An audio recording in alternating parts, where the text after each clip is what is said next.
So when we first talked, it was like the height of the pandemic nonsense. Everything was still locked down. Yeah. And I remember one of the things we discussed was how comedians are being canceled left and right.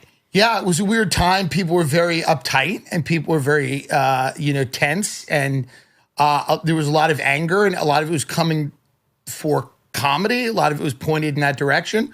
I feel like now it's dissipated. People are more relaxed. I think, not in every facet of life, but certainly with comedy, people are relaxing and common sense is coming back. And I think people are having more fun. How do we get there? How did we finally get to the point where we took our boot off the necks of the comedians? I think it was just, people, I think, realized that they were being silly. I think what happened was people were being a bit ridiculous. They were going overboard. I think it tends to happen. I think we're in like a little bit of a moral panic where people were trying to assert at every moment how good they were. And I think people just got tired of that. I think it's exhausting. Mm-hmm. I think not having fun is actually very tiring. Being a stickler is very tiring. It's very exhausting. And I think people just got to a point when, they realized that was not only a terrible way to live, but it's also not effective. The world that they want isn't going to be manifested through scolding people. Mm.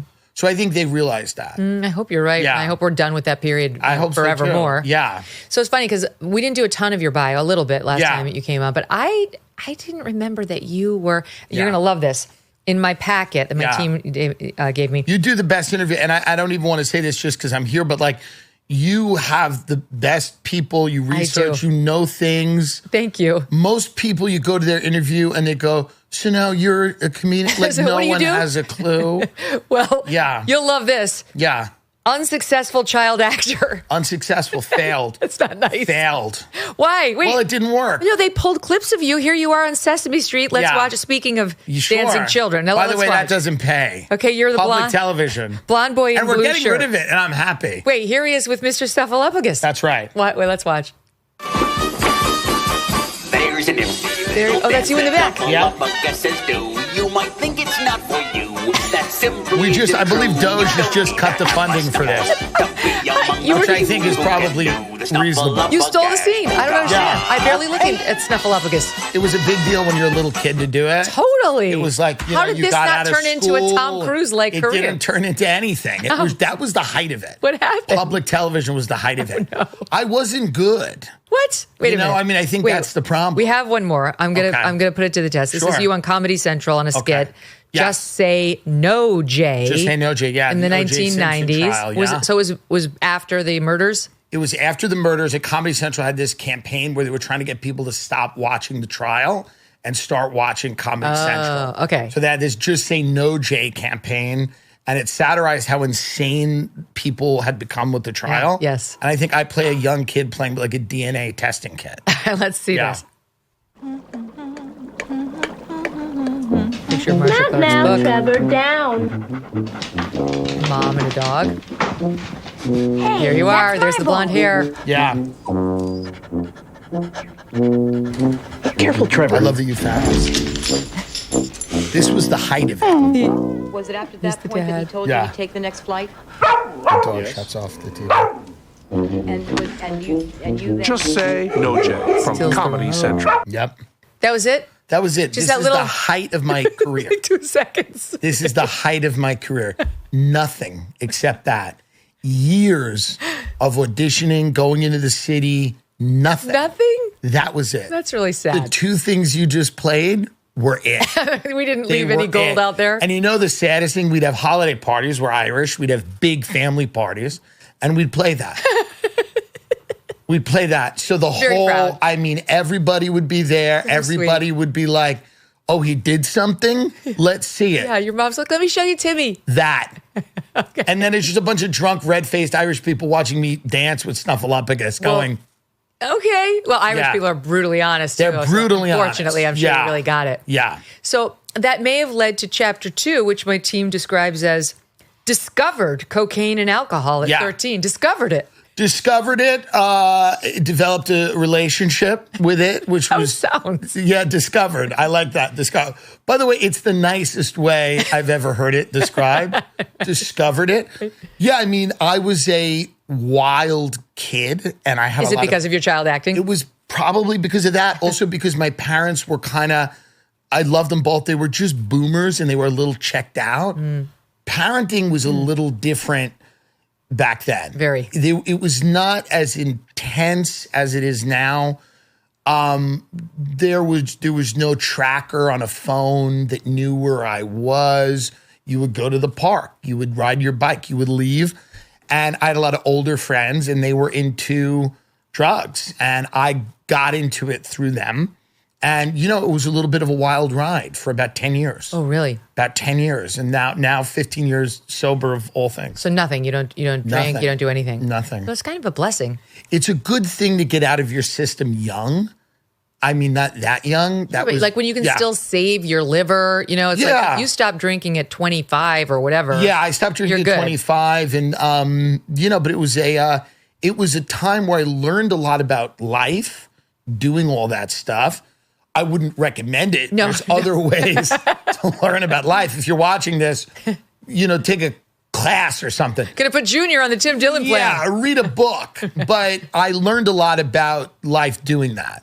You learn a lot about accountability, being an addict. You learn a lot about not blaming other people for your problems. You learn that when you come out of the addiction. You learn it when you come out of it. Yeah. You learn it when you come out of it, which was a great lesson. Well, I was sort of laughing at first thinking it couldn't have been his short stint as a child actor, but it turns out that your mom has a serious mental illness. Yes. And I'm sure that was stressful to grow up with. Well, she was a schizophrenic, and that was hard. It became more obvious when I was older, and it was difficult because when you're younger, you look at your parents and your mother as a authority figure who's like, maybe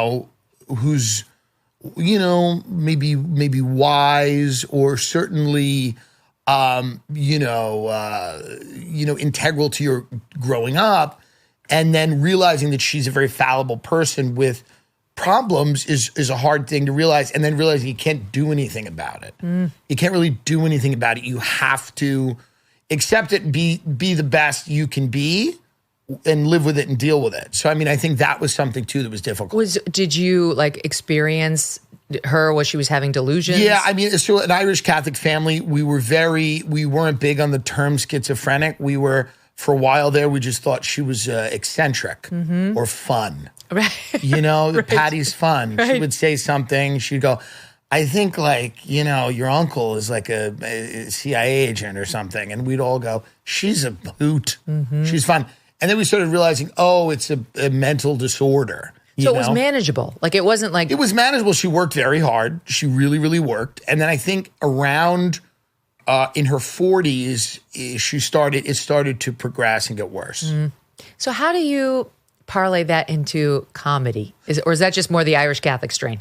I think you parlay it into something creative. Doesn't have to be comedy, but for me, it was like there was a lot of stuff that in order to deal with it, you could be funny about it. That's the way to deal with a lot of coping things. mechanism. Yeah, it's a coping mechanism. There's a lot of people that have had mental illness in their family. They write great novels about it, or they're, a playwright, or they're a musician or something. But for me, comedy made sense because it was a way to kind of goof about things that were, incredibly painful. Yep. And you couldn't understand. So you didn't really understand it. I think that's a big thing in comedy, trying to make sense of things in a funny way. So another friend of mine who was a child actor for reals. She started on Little House on the Prairie. Oh, well, wow. Yeah, sorry. Okay. I feel like she would have advocated for you. Yeah, where's she now? And I'm kidding, probably very well. She's doing very well. But she's doing very well. But she wrote a book called Diary of a Stage Mother's Daughter. Wow. And talked about her mother was just totally overbearing and definitely had some mental issues. Sure. And she writes about this in the book, but she's always worried as she gets more mature, am I going to have any of those issues? And she's not. Yeah. But it seems like a natural worry. So how do you deal with that? Well, I do a podcast. So if I become a schizophrenic, I make more money. So I have a career. Everyone would listen to that. No one would know. In fact, it would be multiple years before anyone suggested something was off. In fact, people go, it's getting really good. So I have a career where if I were to become a schizophrenic, people go, it's actually getting really good. Tariff wars, stubborn inflation, no wonder gold has been routinely hitting all-time highs. In volatile markets like the one we have now, don't sit on the sidelines with your head in the sand. You can take control and safeguard your savings now. This is why so many Americans today are turning to Birch Gold Group. They've helped tens of thousands convert an existing IRA or 401k into one in physical gold. Is it time for you to hedge against economic instability with gold? To learn how to own physical gold in a tax-sheltered account, text MK to 989898. Birch Gold will send you a free, no-obligation info kit. Again, text MK to the number 989898. A-plus rating with a Better Business Bureau, countless 5-star reviews. Birch Gold has helped so many.